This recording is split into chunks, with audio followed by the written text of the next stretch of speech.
Well, I just threw down the last of my 45 cases in the tumbler. I got them sized and deprimed.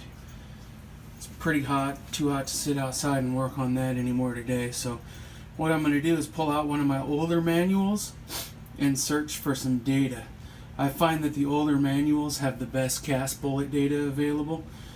So the other thing I find is that the older manuals don't have a lot of the newer powders listed, so it's mainly the older powders listed in here. So that's one thing to keep in mind when using the older manuals.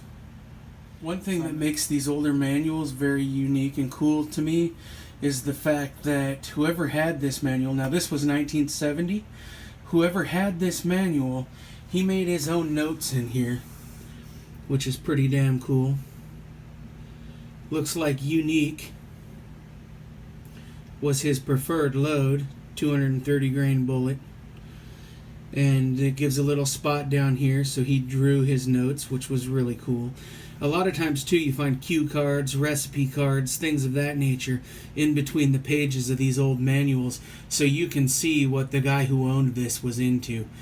This came from Pintos, and they buy a lot of estate sales, and so I buy a lot of old manuals from them, and they leave them as they got them, so that's pretty damn cool. He also put some notes here and some notes over here, all in pencil. So anyway, here's the 230 grain data that I'll be using, or the 200 grain data, that I'll be using. And like I said, you're not going to find any of the newer powders. I use a lot of WSF. That's not in here. So my other go-to powder would be Red Dot for cast bullets. I use a lot of that for reduced rifle loads as well as cast bullets and pistols. It works great in 9mm.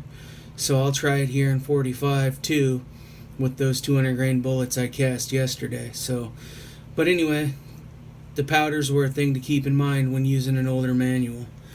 But like I said, I think it's pretty damn cool to get these older manuals and look at everybody else's notes inside of them and stuff like that.